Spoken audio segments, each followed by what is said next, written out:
Hello friends, welcome to Creative Medicine. In this lecture, we will learn about. Hello friends, let us now learn some important points about the diagnosis of Cushing syndrome. In the diagnosis of Cushing syndrome, first you will always have to exclude in the beginning before you go into the diagnosis. First and foremost, we will have to exclude the exogenous glucocorticoid use. Right? First you have excluded the exogenous glucocorticoid use, and then you will start the proper diagnosis. So first, whenever you have clinical suspicion with clinical features, then you will have to first screen the patient for Cushing syndrome. So in the screening, we can do 24-hour urinary free cortisol excretion test can be done. And this cortisol excretion test is increased to 3 times normal. Then you can diagnose as Cushing syndrome. Actually, you can suspect as Cushing syndrome. Then we have we can also do dexamethasone overnight suppression test. In dexamethasone overnight suppression test, where we give plasma cortisol is given more than 50 nanomoles per liter at 8 to 9 am. At 8 to 9 am, you give plasma cortisol more than 50 nanomoles per liter. Dexamethasone overnight suppression test. Here, first, I'm really sorry, this is wrong. Okay, in dexamethasone overnight suppression test, what we give is, the name says dexamethasone. Here you give 1 milligram of dexamethasone is given at 11 pm. And then you will test for plasma cortisol level at at 8 to 9 am. So overnight, if you give dexamethasone at 11 pm and then when you test for plasma cortisol level at 8 to 9 am, you are giving this dexamethasone time for suppression of cortisol. If normally the dexamethasone will suppress the cortisol production and the cortisol level should decrease. But if there is Cushing syndrome, this cortisol level will increase to more than 50 nanomole per liter. Then you can suspect to be Cushing syndrome.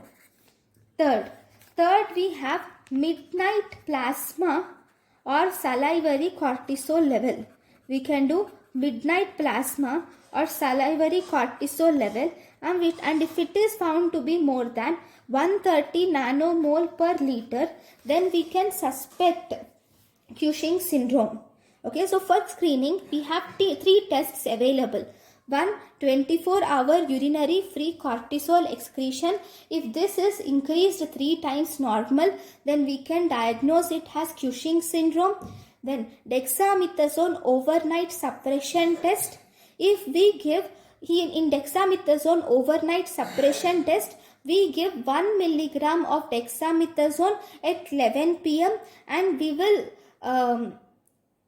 test, or we will investigate for plasma cortisol level at 8 to 9 am. Normally, dexamethasone which is given should inhibit the plasma cortisol level. But because of the Cushing syndrome present in these patients, the plasma cortisol level raises to more than 50 nanomoles per liter at 8 to 9 am. Then the third screening test which is done is midnight or salivary cortisol levels more than 130 nanomole per liter. Okay, so these are the different screening tests for Cushing syndrome. Now, once we have done the screening tests, now you will have to confirm the diagnosis, right? So for confirmation of diagnosis, we have to do low dose dexamethasone test. You will have to do low dose dexamethasone test. In this, we give low dose, that is 0.5 milligrams of dexamethasone is given every 6 hourly, that is 4 times for 2 days, or we can say 6 hourly. Every 6 hourly you give 4 times, every 6 hourly, that means you give 4 times per day for 2 days, and then after on the third day you will test for plasma cortisol level. Even after giving this dexamethasone for 2 days, even after that, if plasma cortisol level is increased to more than 50, if after giving 0.5 milligrams of dexamethasone for 2 days, even after that, if plasma cortisol level is increased to more than 50 nanomole per liter, then we can diagnose it as Cushing's syndrome. So this is for confirmation of Cushing syndrome. Now, once if the plasma cortisol level is more than 50 nanomoles per liter in low dose dexamethasone test, now we have confirmed Cushing syndrome. Very good. But after confirming Cushing syndrome, now we will have to differentiate it as whether the Cushing syndrome is ACTH dependent Cushing syndrome or whether it is ACTH independent Cushing syndrome. So once you have diagnosed it as Cushing syndrome, in order to differentiate it into ACTH dependent and ACTH independent, we have a test which is done, which is we will measure plasma ACTH levels.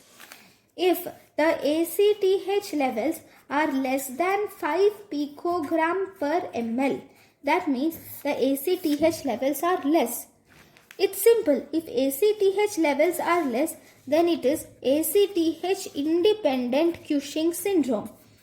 Here the ACTH is not dependent at all because the ACTH levels are less. Then if plasma ACTH levels are found to be normal or high, that is more than 15 picogram per ml.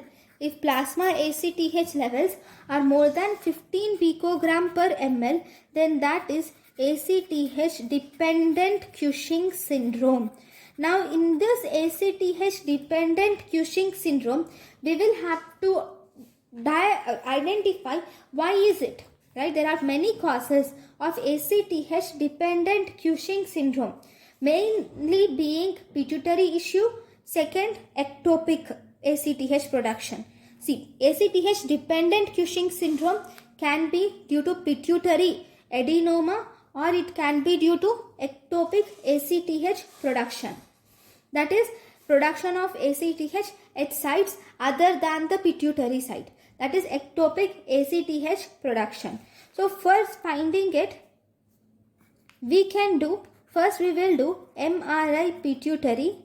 Okay, if you do MRI pituitary, obviously you will see the pituitary adenoma if present any. Then we have to do 2 tests. One, we have CRH test. What do we do in this CRH test? See, we have 2 tests. One CRH test, second we have high dose dexamethasone test is present. Okay, so first we will see CRH test and then high dose dexamethasone test. First, if you see the CRH test, in this CRH test we give, this is cortisol releasing hormone. Actually, hypothalamus produces cortisol releasing hormone which will activate the pituitary gland, and the pituitary gland will produce ACTH which will again activate the adrenal gland. Now the adrenal gland will produce the cortisol or glucocorticoids. But so here in this test we give this CRH exogenously. CRH, that is cortisol releasing hormone, 100 milligrams is given IV, and then you will test for adrenocorticotropic hormone.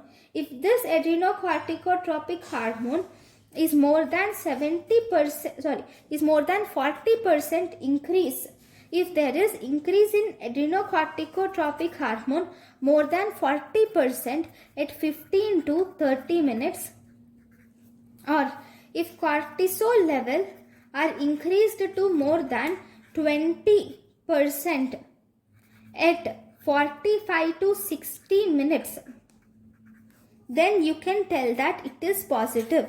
That is, on giving this cortisol releasing hormone, this is activating pituitary, and because of increased adenoma here, this pituitary is producing the ACTH, increased ACTH, which is in turn producing increased cortisol. Right? So, if this is positive, then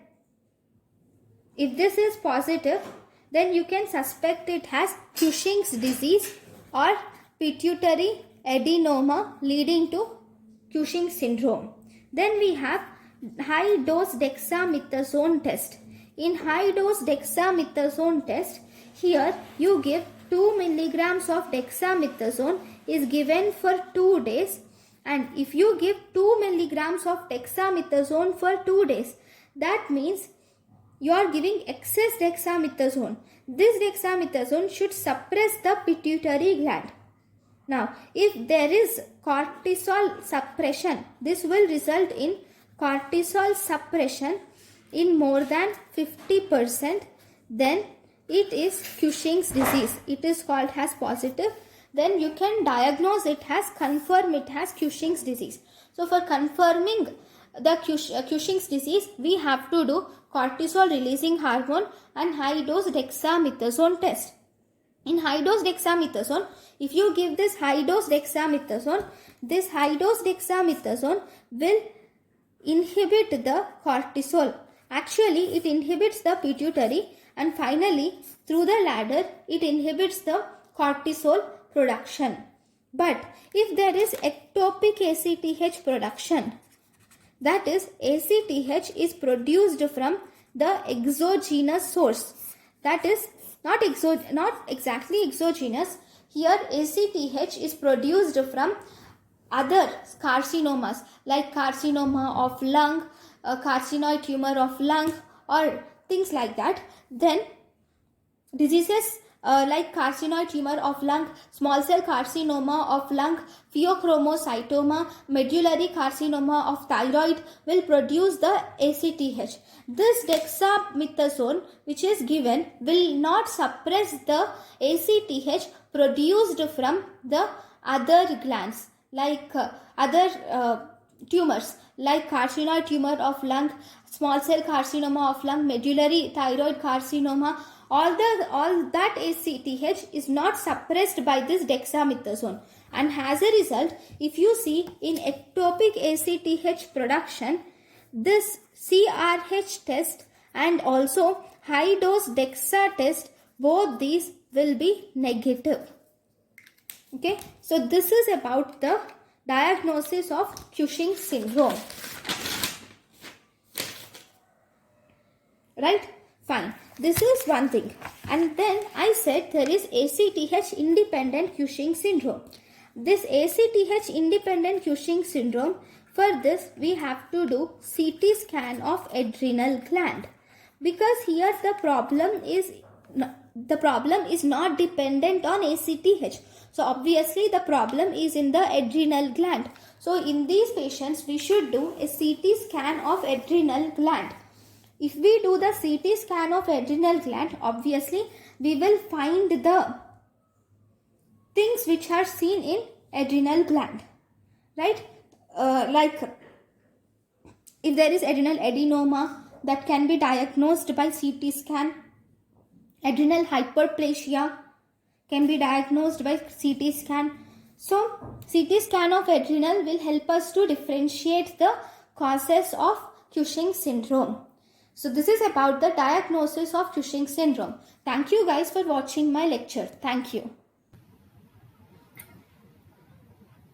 Thank you, and thank you for watching.